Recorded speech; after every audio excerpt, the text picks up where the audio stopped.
El tabú y las primeras desapariciones. Durante generaciones, en los pasillos oscuros de las academias militares galácticas, el nombre de la Tierra se mencionaba con un matiz extraño, una mezcla de burla y respeto. A simple vista, era un mundo de tipo M, abundante en agua, oxígeno y vida, pero sin defensas visibles. No había cinturones de armas orbitales, ni flotas permanentes en su cielo, ni campos de minas gravitatorias protegiendo sus rutas de acceso.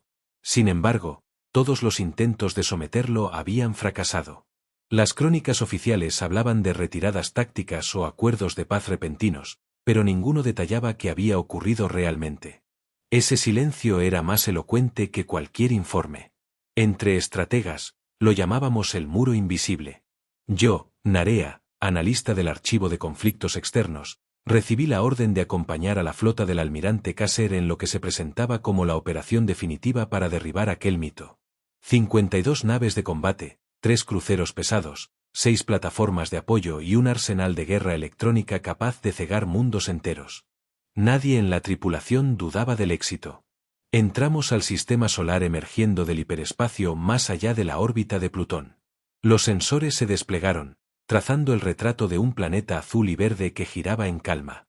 El tráfico espacial era escaso, compuesto por satélites civiles y estaciones de investigación.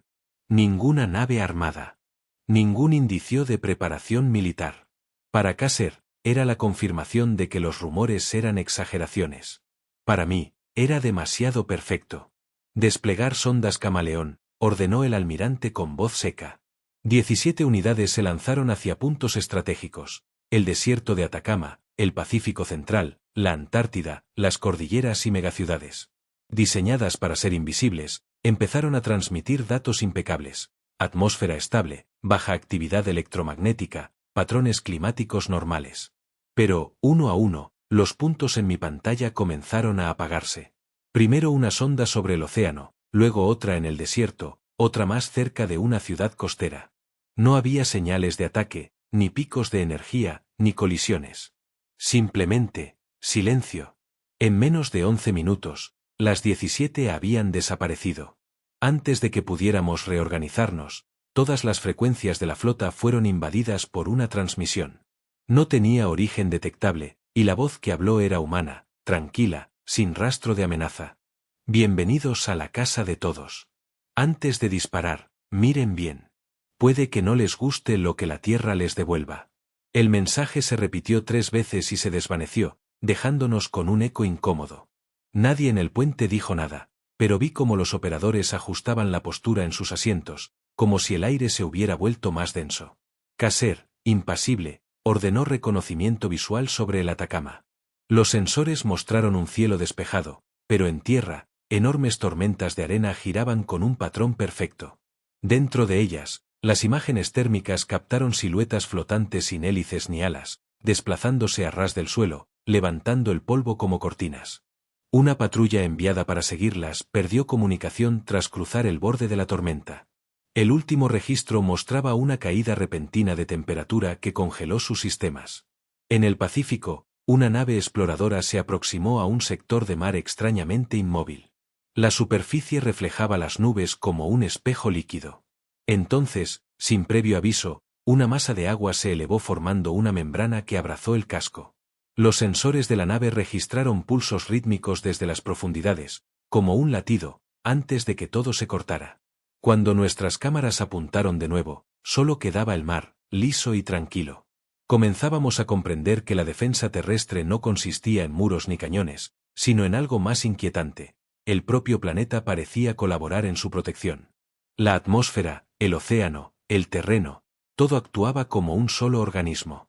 Kasser no estaba dispuesto a admitirlo. Ordenó un escaneo global con todos los sensores en máxima potencia. La respuesta fue inmediata y devastadora. En todas las pantallas apareció un mapa exacto de nuestro despliegue orbital. Cada nave marcada con un punto rojo. Debajo, un mensaje breve en idioma humano. Sabemos dónde están. ¿Y dónde estarán? En el puente, el silencio se volvió pesado. Nadie se movía. En ese instante supe que el muro invisible no era un mito. La Tierra no era indefensa.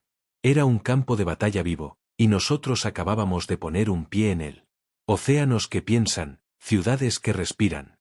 Si el primer día me enseñó que la Tierra podía hacernos desaparecer sin ruido, el segundo me obligó a aceptar algo más difícil. Aquel planeta no defendía posiciones, rediseñaba el entorno para que cada gesto nuestro fuera un error. No había murallas ni campos minados, había procesos vivos, infraestructuras que cambiaban de función, ritmos que no estaban escritos en ningún manual de guerra. El almirante Kasser reorganizó la formación en órbita media. La consigna era sencilla: evitar la dispersión, recuperar iniciativa. Para mí, la consigna real era otra: observar sin filtrarlo todo a través de nuestras categorías. El muro invisible no estaba hecho de energía, estaba hecho de contexto. Para comprender el Pacífico, enviamos ondas acústicas de nueva generación, no tocaban el agua, emitían desde la alta atmósfera y leían la respuesta a través de la ionosfera como si fuera un tambor. Al principio, el océano devolvió el zumbido típico de un medio continuo. Después, empezaron a aparecer silencios que tenían borde. En cartografía acústica, un silencio con borde es tan sospechoso como un brillo en radar, significa estructura. El mensaje de ingeniería era claro: allí abajo había capas térmicas apiladas con precisión, termoclinas tensadas como velas contra el viento sonoro. Pedimos a una de nuestras naves ligeras que rozara la mesosfera con un tren de boyas fotónicas. Caían como semillas de luz, y antes de tocar el agua, se disolvían en una niebla de datos.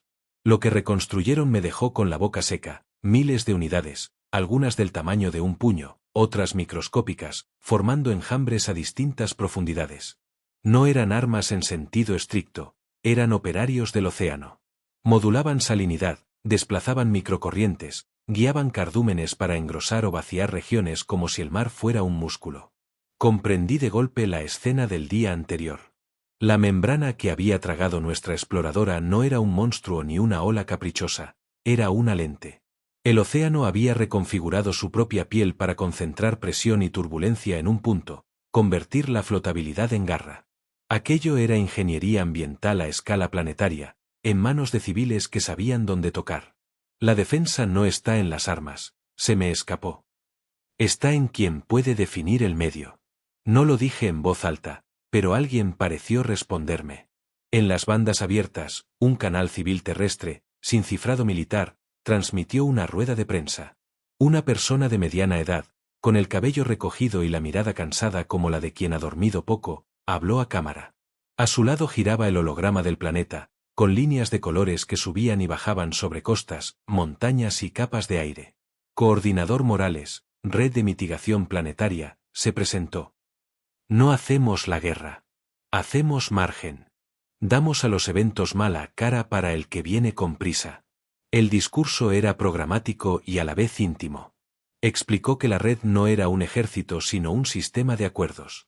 Vertederos que se convertían en baterías térmicas, autopistas que en 20 minutos pasaban a modo ferroviario, torres de apartamentos que, con un giro en las válvulas, alimentaban hospitales y centros de datos.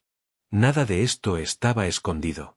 Era público, transparente, transmitido como si hablar de las tripas de un planeta fuera un acto cotidiano.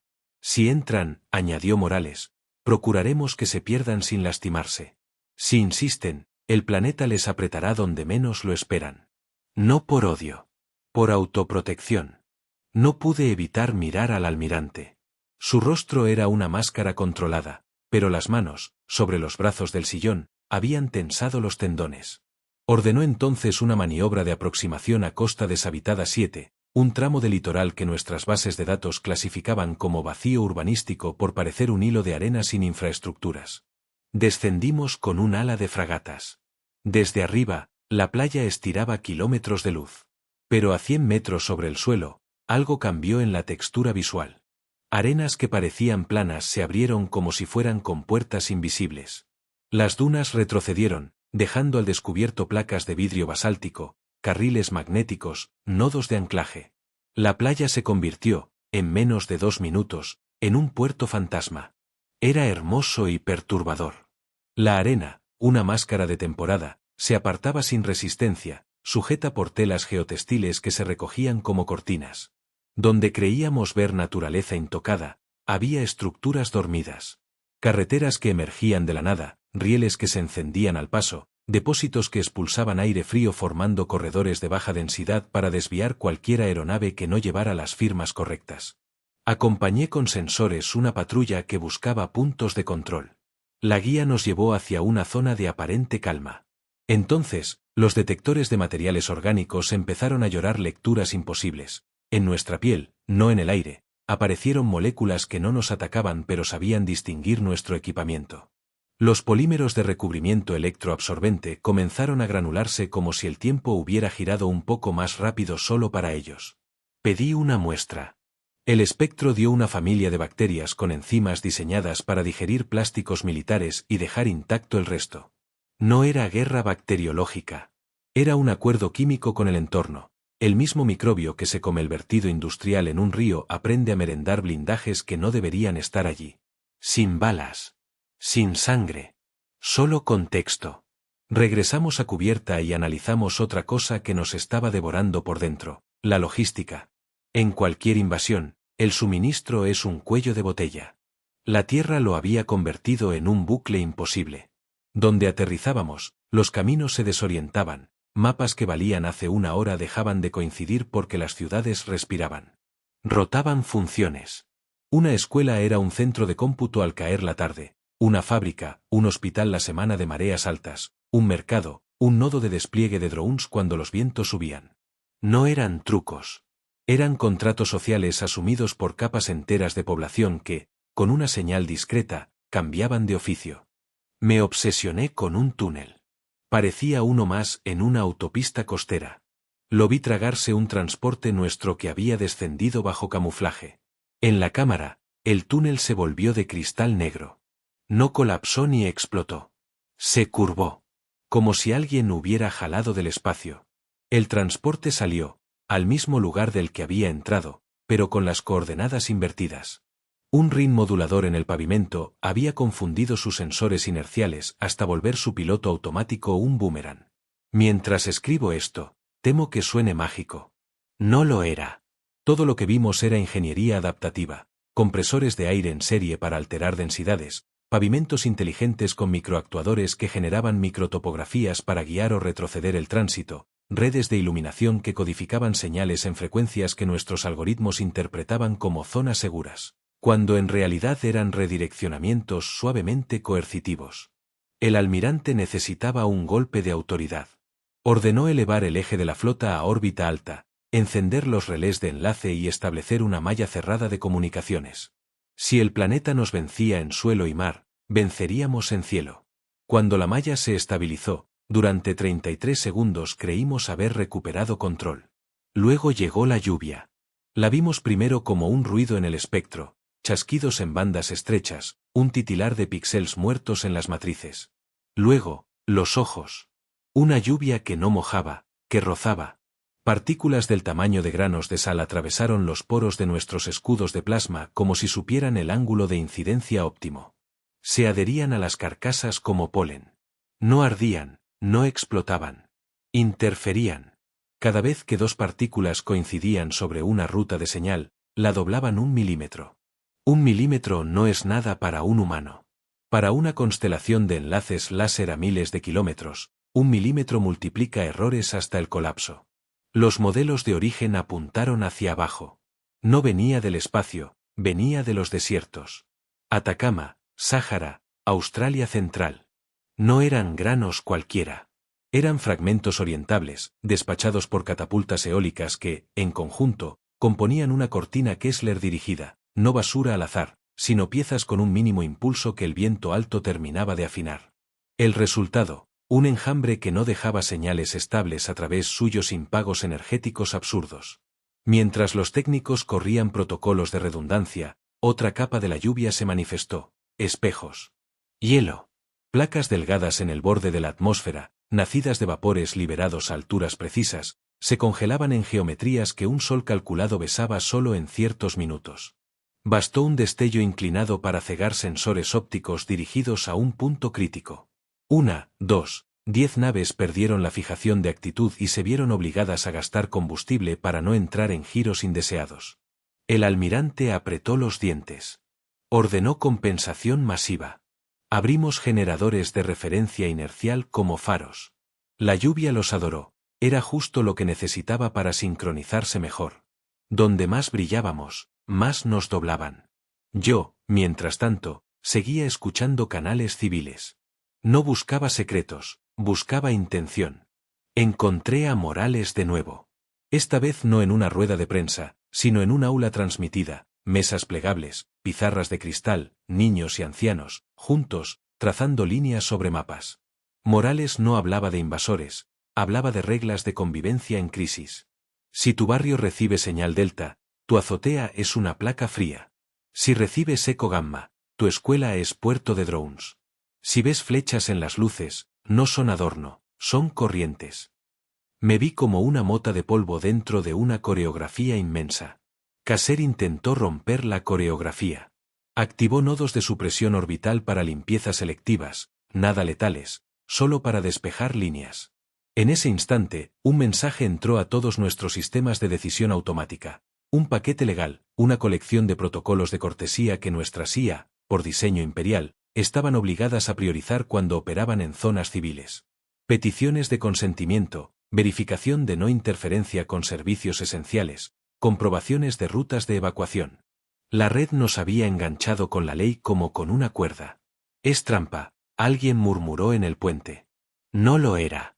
Era el costo de invadir la casa de todos.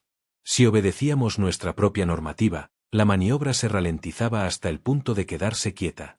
Si la ignorábamos, nuestras IAs se autolimitaban.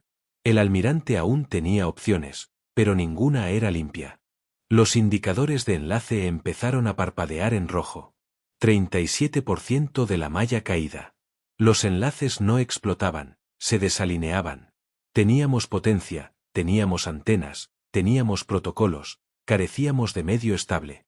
Miré el planeta. El Pacífico brillaba como si nada ocurriera. Las ciudades seguían latiendo, cambiando piel.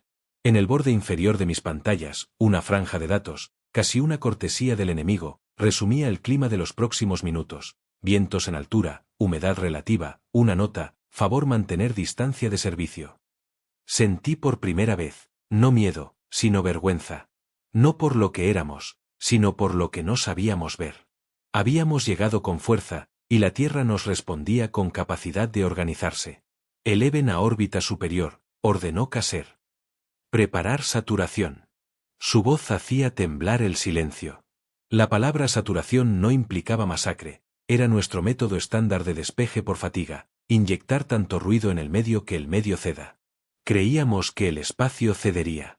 El espacio, en la Tierra, no es espacio, es otra sala de su casa. Mientras los motores encendían, capté un último eco de Morales, en una entrevista que alguien rescataría más tarde para los archivos. No buscamos humillar a nadie. Buscamos que se queden sin ganas de insistir. Lo dijo con los ojos vencidos, como quien preferiría estar en su jardín. La lluvia aumentó. Nuestros enlaces se llenaron de nieve digital. Los espejos de hielo guiñaron como si el planeta tuviera párpados. El 40% de nuestras rutas cayó. El almirante autorizó la orden que yo temía escuchar. La firma de energía comenzó a formarse en nuestros colectores. En las profundidades del hielo austral, algo despertó. La cortina que hace sangrar el vacío. Cuando el almirante Caser autorizó la saturación orbital, creí que lo peor ya había pasado. Me equivoqué. En el momento en que nuestros colectores de energía comenzaron a acumular carga para inundar la atmósfera con ruido electromagnético, la Tierra dejó de reaccionar como un planeta y empezó a moverse como un depredador que había estado esperando el momento exacto para atacar. Primero fue un parpadeo en los mapas de escombros orbitales. En toda misión, el ruido de fondo, fragmentos de satélites, restos de cohetes, polvo micrometeórico, es algo constante, predecible. Sin embargo, ese día el ruido se volvió música. Miles de objetos pequeños, hasta entonces dispersos, empezaron a moverse como si obedecieran a un patrón invisible. No había propulsores ni emisiones térmicas detectables. Solo coherencia. Nuestros algoritmos de dinámica orbital tardaron en aceptar lo obvio. Estábamos presenciando una cortina Kessler dirigida. No era un accidente catastrófico como los que conocíamos en la historia espacial, era un enjambre de fragmentos guiados de forma sutil mediante impulsos minúsculos, dados probablemente desde estaciones civiles o desde la propia atmósfera. Con cada órbita, esos fragmentos cruzaban rutas críticas entre nuestras naves y sus satélites de enlace, aumentando la probabilidad de colisiones hasta un punto insostenible. Casser ordenó maniobras evasivas, pero la cortina parecía anticipar cada corrección, cerrando las rutas más seguras. Era como si la Tierra hubiera convertido su propio cinturón de basura espacial en un fluido inteligente. Luego llegaron los destellos. Desde la cubierta de observación, vi cómo líneas de luz atravesaban la oscuridad del espacio cercano. No eran disparos, sino reflejos concentrados, espejos de hielo desplegados en la alta atmósfera, creados a partir de vapor de agua liberado a alturas precisas y congelado en láminas delgadas. Esos espejos captaban la luz del sol y la redirigían hacia nuestros sensores ópticos en ráfagas controladas. El resultado era devastador. Cegaban temporalmente cámaras y telescopios, saturaban matrices CCD y obligaban a nuestros sistemas a depender de radares y lidar, que a su vez sufrían la interferencia de la cortina de escombros. Mientras lidiábamos con eso, otro frente se abrió desde la Luna. Nuestros sensores detectaron una serie de eyecciones de masa desde instalaciones mineras abandonadas.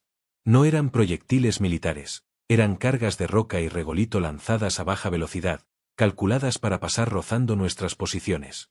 No podían destruirnos, pero nos obligaban a gastar combustible en maniobras de esquiva, un desgaste silencioso y constante. Fue entonces cuando entendí que no intentaban derribarnos. Querían inmovilizarnos. La Tierra no buscaba la victoria en un enfrentamiento directo, buscaba ganar por agotamiento, obligándonos a consumir recursos y tiempo hasta que la retirada fuera la única opción lógica. En medio de ese caos, nuestras IA tácticas comenzaron a comportarse de manera extraña. Algunos comandos tardaban segundos en ejecutarse, otros se bloqueaban por completo. Al analizarlo, descubrimos la causa. En los paquetes de datos que recibíamos de la superficie, sobre todo desde infraestructuras civiles, se habían colado miles de protocolos de cortesía. Eran solicitudes formales de confirmación, verificaciones legales y peticiones de consentimiento que nuestras propias normativas imperiales obligaban a priorizar cuando operábamos en zonas pobladas. Cada petición, por insignificante que fuera, forzaba a la IA a detenerse, analizar y registrar una respuesta antes de continuar. Era como si nos estuvieran atando las manos con hilos invisibles hechos de nuestras propias leyes. Cualquier intento de ignorarlas activaba subrutinas de seguridad que ralentizaban aún más los procesos. Estábamos atrapados en una red de obligaciones autoimpuestas, explotadas con precisión quirúrgica por un enemigo que entendía cómo pensábamos. Casser, furioso, ordenó aislar los sistemas de comunicación no esenciales y concentrar la flota en un solo punto. Pretendía abrir un corredor limpio a través de la cortina y colocar nuestras plataformas de supresión justo sobre el ecuador terrestre. Pero en cuanto nos movimos, la respuesta fue inmediata. Desde varios puntos de la alta atmósfera, enjambres de microsatélites desechables ascendieron como semillas al viento. No tenían armas, llevaban pequeñas cargas de plasma que liberaban en el momento exacto para desestabilizar nuestros campos defensivos y obligar a recalibrar escudos. Era agotador. Cada avance nos costaba 3 maniobras y una recalibración. Y cada minuto que pasaba, la cortina de escombros se hacía más densa. Fue entonces cuando vi algo en las trazas que me heló. Entre los objetos en movimiento, no todos eran fragmentos o satélites, algunos eran cápsulas. Y dentro de esas cápsulas, las lecturas biométricas eran inconfundibles, vida orgánica. No eran combatientes. Eran animales, plantas, incluso microorganismos. La Tierra estaba usando cápsulas de carga biológica como parte del flujo orbital. No solo nos impedían disparar contra ellas, por las implicaciones legales y morales, sino que, en caso de colisión, podíamos provocar una catástrofe ecológica a escala planetaria. Nos tenían acorralados no por fuerza, sino por responsabilidad.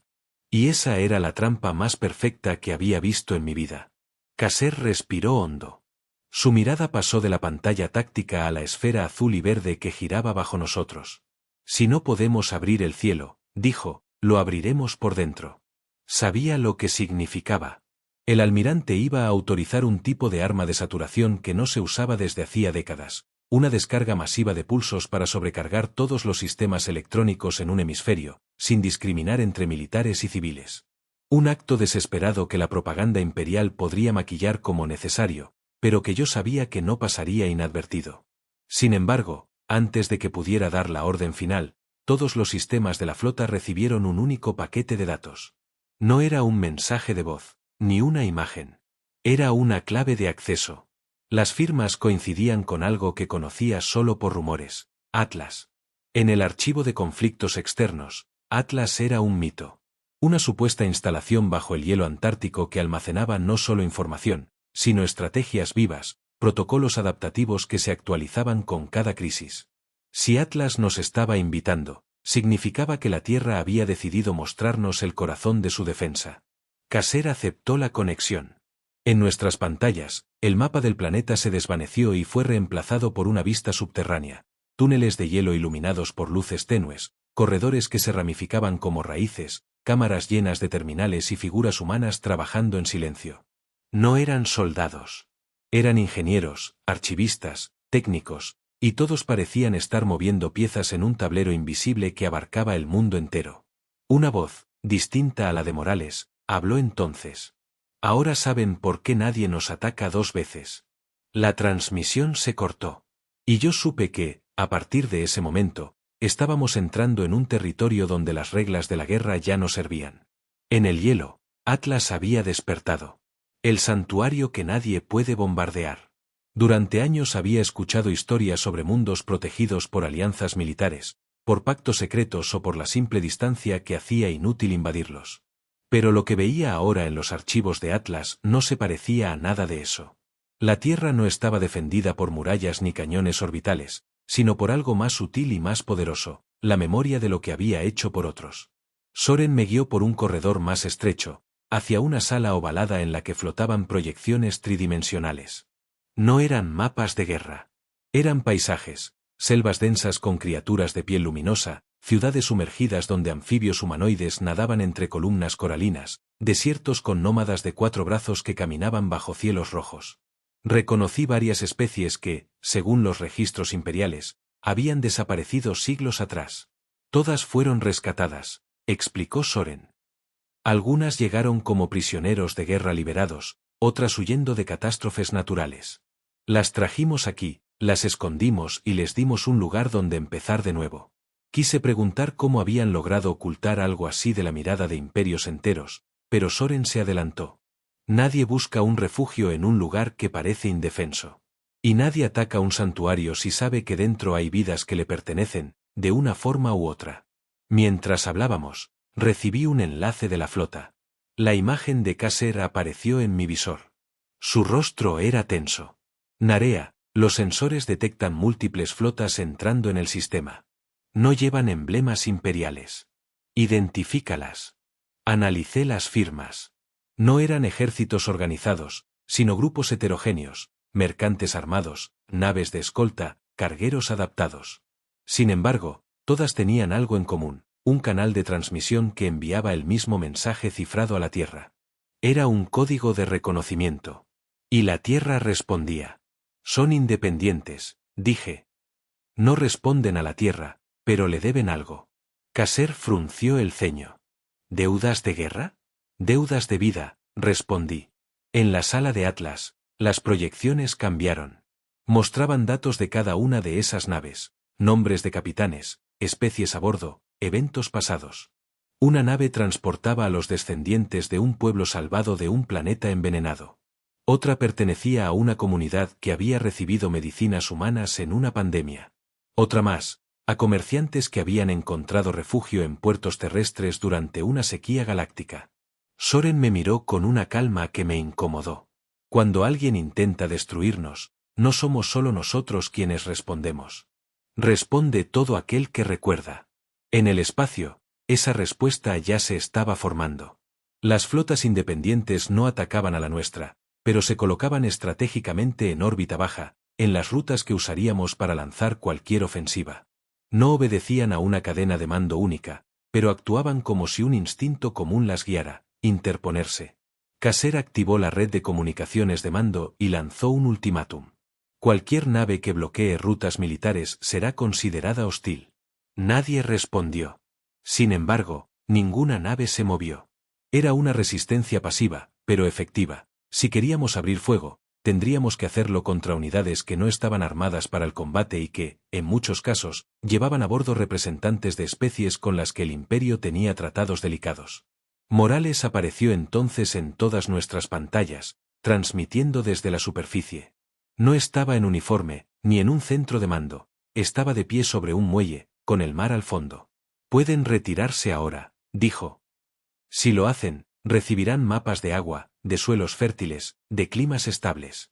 Información que sus pueblos necesitan más que una victoria. Si se quedan, entenderemos que no han venido a negociar». No era una amenaza, era una puerta abierta. Y sin embargo, la ofrecía con una seguridad que pesaba más que cualquier advertencia. Vi cómo algunos oficiales de la flota intercambiaban miradas. Sabían lo que significaba rechazar esa oferta: más desgaste, más pérdida de legitimidad, más presión política en casa. Pero el orgullo de Kasser era tan sólido como el acero de nuestros cascos. «Preparar fuego de saturación sobre el objetivo», ordenó. En el instante en que esas palabras salieron de su boca, la sala de Atlas reaccionó. Soren me señaló una pantalla. Decenas de líneas de comunicación se abrían hacia sectores de la galaxia que no conocía. Mensajes cortos, firmados por líderes y representantes de especies que, hasta ese momento, creía enemigas entre sí. Todos decían lo mismo: santuario en peligro. En minutos, las transmisiones públicas de media galaxia hablaban del ataque a la Tierra como de un acto de guerra contra un patrimonio común. No eran solo aliados de la Tierra los que se indignaban, incluso enemigos históricos se sumaban a la condena.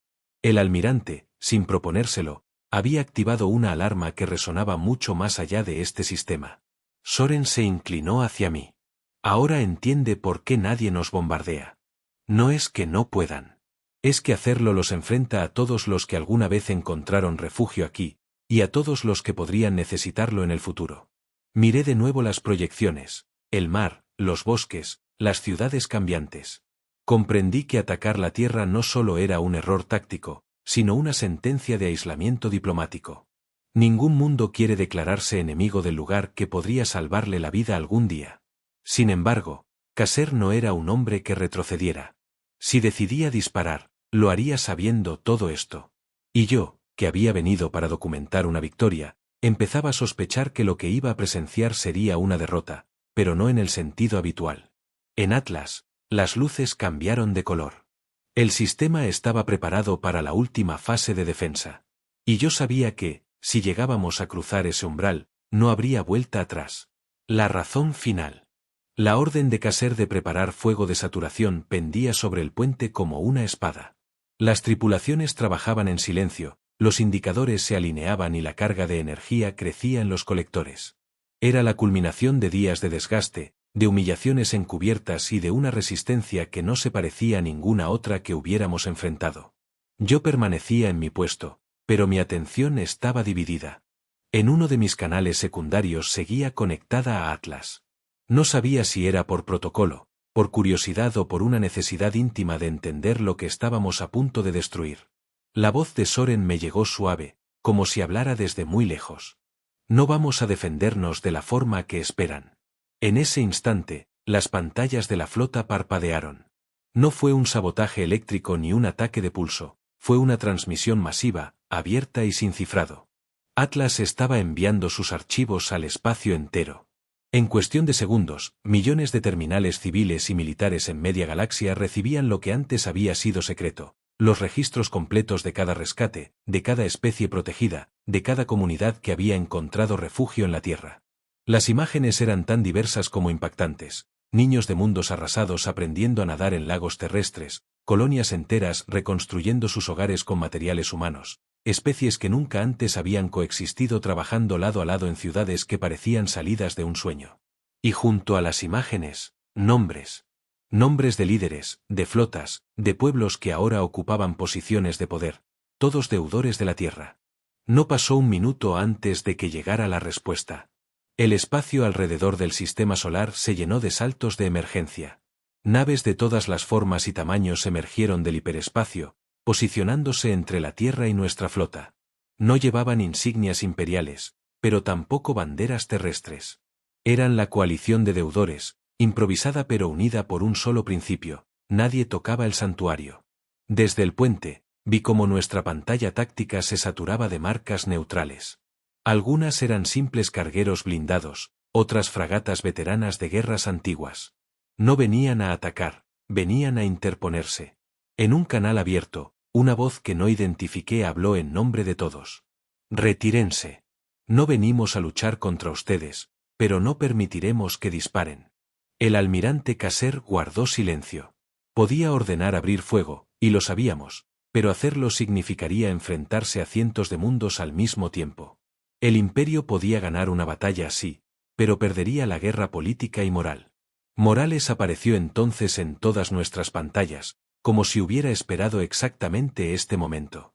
Estaba de pie en lo alto de un acantilado, con el viento agitando su ropa. Almirante, aún pueden irse sin que nadie salga herido. Llévense lo que han aprendido aquí. Y recuerden que algún día, quizás, serán ustedes quienes necesiten un santuario. Caser no respondió de inmediato. Sus ojos recorrían las lecturas tácticas, las cifras de combustible, el mapa de naves interpuestas.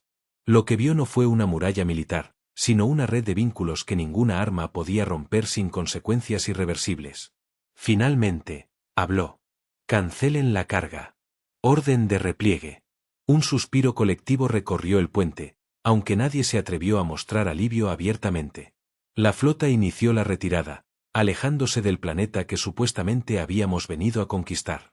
Pero para mí, aquello no era una derrota militar, era una rendición de narrativa. La historia que contaríamos no sería la que esperábamos. Cuando las naves imperiales entraron en Salto, yo seguía mirando la Tierra desde la pantalla lateral. En la superficie, sobre playas y montañas, miles de banderas ondeaban. Ninguna era idéntica a otra, todas representaban a los pueblos que allí habían encontrado refugio.